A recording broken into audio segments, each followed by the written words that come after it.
Have you ever pondered the concept of sexual freedom? Particularly from a woman's perspective, it's quite the thought-provoking topic, isn't it? In today's world, there's an enduring myth that sexual freedom for women means imitating men's sexual behavior. However, this viewpoint is a rather oversimplified understanding of the complex reality. It's fueled by societal pressures and misconceptions that women grapple with daily. The notion that acting like men in the sexual realm will lead to liberation is far from the truth, because at the end of the day, freedom is about choice, isn't it? The choice to behave as one pleases without the fear of judgment or penalty.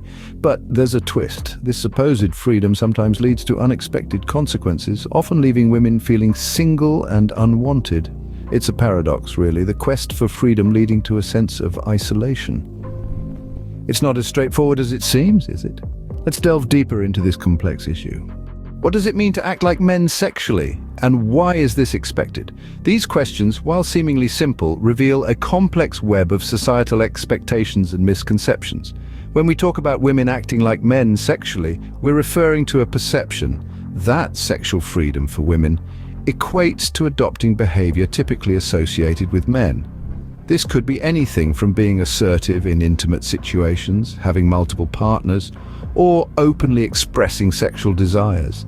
But why is this comparison even made? The answer lies in our society's deep-rooted gender biases and double standards. For centuries, men have been portrayed as the sexual aggressors, while women were expected to be passive and submissive. This dichotomy has created a skewed understanding of sexual freedom. The misconception that women should emulate men's sexual behavior to express their freedom is not just incorrect, but it's also harmful. It places an unfair burden on women to model their sexual autonomy on male behavior, ignoring the fact that sexual freedom should be about personal choice, not societal expectations. Moreover, this misconception can lead to negative consequences, such as shaming and stigmatizing women who choose to express their sexuality in ways that don't align with these expectations. It can also reinforce harmful stereotypes that can impact the way women are treated in society and their relationships. The expectation to act like men sexually is not only unfair but also harmful and misleading.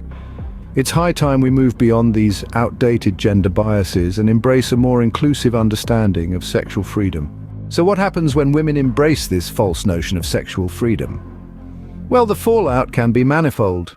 Adopting behaviors traditionally associated with male sexuality can lead to women being objectified or devalued not for their actions, but for a skewed societal perspective. In the intricate dance of human relationships, a woman who openly expresses her sexuality can be seen as a mere notch on a bedpost, a conquest rather than a person. Yet the idea that such women are unmarriageable is a chauvinistic stereotype that needs to be challenged. The value of a woman does not lie in her sexual history, but in her character, her intelligence, her kindness, and her strength.